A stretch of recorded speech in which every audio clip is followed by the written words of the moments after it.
ხმაური იყო პარლამენტის ჯანდაცვის კომიტეტის ხდომაზე, სადაც რიგარეშე საკითხად სადაზღვევო კომპანიებსა და სამედიცინო დაწესებულებებს შორის არსებულ ურთიერთობებს განიხილავდნენ. არსებულ კანონთან დაკავშირებით აზრები ორად გაიყო.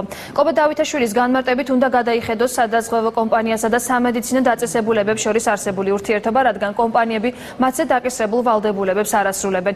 გუგული მაღრაძის თქმით კი პარლამენტმა და მთავრობამ აღნიშნული პრობლემა დეტალურად უნდა შეისწავლოს და დასკვნები მხოლოდ ამის შემდეგ გამოიტანოს.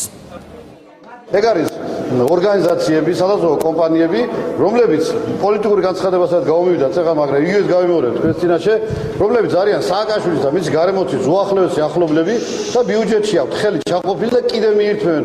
რომ ადამიანი არის ვთქვათ ერთ დაზღვევაზე და რაღაცები არ იფარება და ეს ნოზოლოგიები შეიძლება იფარებოდეს სახელმწიფო დაზღვევით, უნდა კონდეს თუ არა ადამიანს უფლება რომ ნაწილი აიღოს კერძო დაზღვევიდან და ნაწილი ვთქვათ ის რაც იფარება საყოველთაო დაზღვევაში მიუერთოს ამას. რაც შეიძლება სწრაფად უნდა მოხდეს ერთიან სადაზღვევო სქემაზე გადასვლა და სახელმწიფო ფული უნდა იხარჯებოდეს არა კერძო კომპანიების მოგების მიღების მიზნით, არამედ უნდა მოხმარდეს ექიმებს, პაციენტებს.